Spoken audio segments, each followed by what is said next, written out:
You're with Julian on the Brown Notes and a review of A Quiet Place Day One, which has resisted the charms of streaming for a very long time as it came out to quite a lot of success, I'm guessing nearly a year ago. So A Quiet Place Part 1 from John Krasinski from The Office, no less, with his wife Emily Blunt, was a very, very successful horror film, and one of those based on a trope such as, you can't see, you can't hear, blah, blah, blah. In this instance, the Earth has been invaded by aliens that can only hear, and you can't make the slightest noise.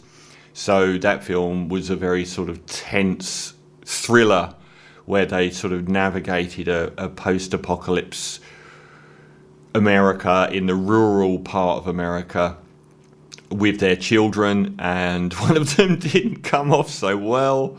In fact, two of them didn't come off so well. And it was very, very good. It was very well made. The whole sort of setup and production design of the baddies was excellent. And that led inevitably to a sequel, Quiet Place Part 2, which was fantastic and set the scene up massively for a finale. And instead of the finale, we get a side show.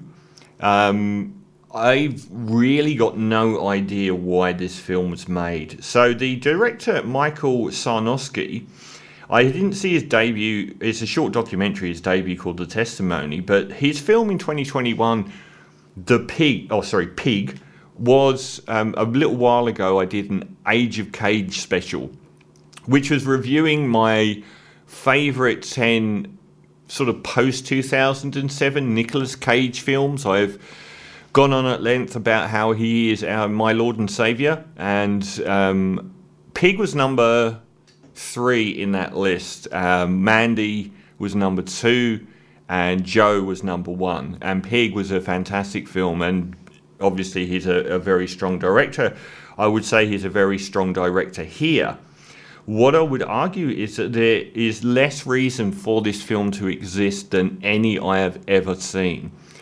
Lupita Nyong'o, who is one of the... I probably haven't said that right. I just don't consume much media where I hear celebrities' names pronounced properly. I will say Lupita Nyong'o because I think I'm right. Honestly, already established as one of the great actors of the last 10 years. I think Oscar winning already. And what they were doing when they made Black Panther 2... and they had the obvious choice to replace Black Panther and chose Shuri. Are you joking? You had her. A brilliant actor in anything. And Joseph Quinn. That's mainly the... Jimon Hunso, another brilliant actor who does actually appear, I think, in the second Quiet Place film. So where the original two were back-to-back and set in sort of rural confines, and they were traipsing through this very sort of lush countryside, and there was houses detached for miles around. This one goes straight into New York on day one of the alien attack, which you don't see in the first film, but you do see in the second film, which is another problem I have with this film. So we get the Lupita's character Samira is in the last stages of cancer in a hospice, and she is enticed, she's very, very miserable for some reason, and enticed to go into New York to watch a puppetry show and then have a pizza. And she's not been out the hospice for a very long time. She still has a flat in New York.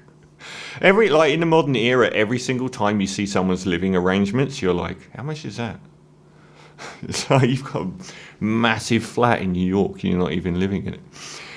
So she is enticed into coming into New York, and that's the day that the aliens arrive. It all goes to hell in a handbasket, and she spends the rest of the film evading these aliens who are very strong and powerful, but only operate on hearing. So you drop a pin, and they will come running and kill you. And that's the only way. If they're standing right ahead of you and you're completely still and silent, they don't know you're there.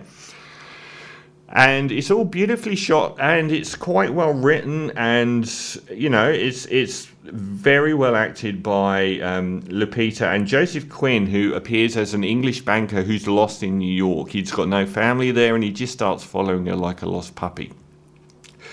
They're both excellent, and their story together is really good, and so on. But I've got to trash this film so hard, which is unusual for something this well made.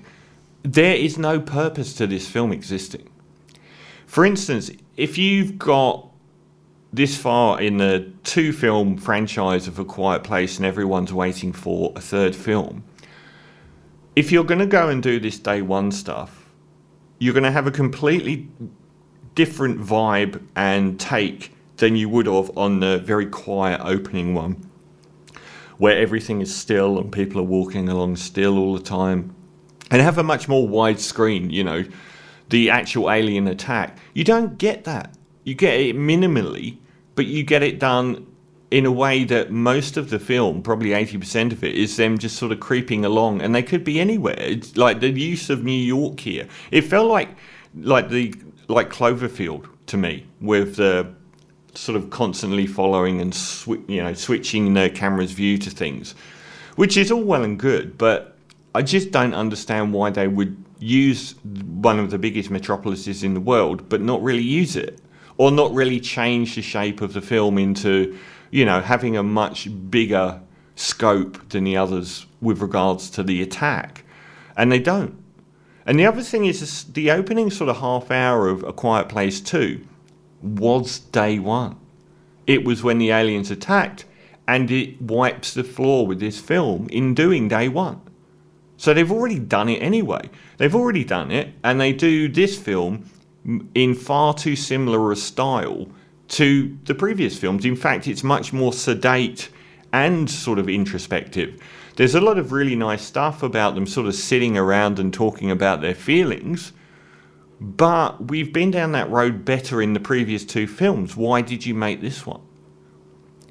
There seems absolutely no reason at all for this film to exist.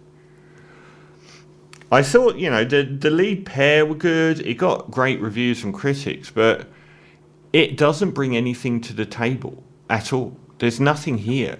Like the Lupita and the Joseph Quinn characters, with her sort of being terminally ill and him being a lost sheep that she takes under the wing and bonds with, that whole part of the film, which is the main part of the film, could have happened in a million different films. They could have been 2 hard done by crims on the run, or a couple of police that have come foul of the organisation and had to go into hiding and bond over the course of the film. There's a million different scenarios that have already used these 2 characters to some degree in.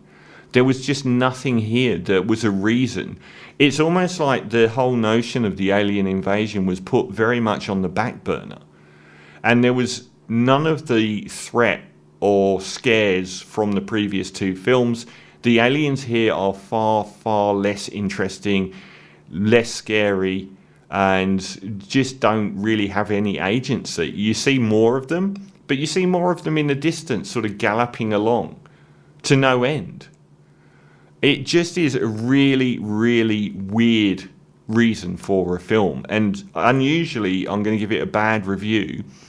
So I'm going to give A Quiet Place day one a 4 out of 10. Not because it isn't well acted, well written, well shot, well made in pretty much every direction, but it just absolutely serves no purpose, and I don't know why they made it. So 4 out of 10 for A Quiet Place day one.